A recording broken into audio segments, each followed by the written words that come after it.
लई जो वण अक्सर करे दरिया जे किनारे ऐं पाइक वारनि इलाइक़नि में घणो थिए थो।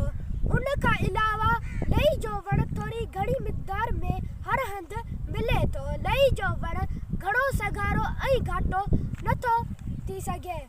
अलबत्ते कुझु जायुनि ते पखेड़ जे लिहाज़ खां चङी जिसामत हासिल करे बि वठंदो आहे। लई जो काठ तमामु मज़बूत थिए थो, जंहिं मां अक्सर कुहाड़ियुनि, कोडरनि, ॾाटनि ऐं वहोलनि जागनि ठाहिया वञनि था। लई जो काठ ॿारण जे लाइ तमामु घणो इस्तेमालु थिए थो। लई जे वण जो बचाव उन करे घणो आहे जो उन खे जानवर नथा खाइनि। अलबत्ते उठ हिन में वात हणण खां नथो रहिजे। लई जे वण जी टारियुनि खे ॿहिराड़ी जा माण्हू माहे माल जे इलाज लाइ बि कमु आणनि था।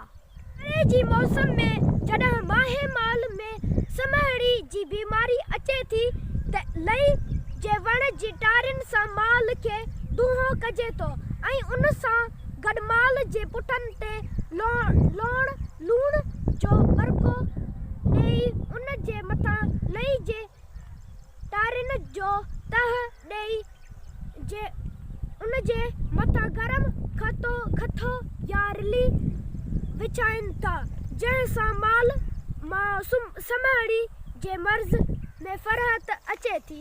लई जो वण चांवरे जे कमु पर तॾहिं बि हिन वण जे ॿियनि खूबियुनि जे करे हिन जी अहमियत खे नज़र अंदाज़ नथो करे सघिजे।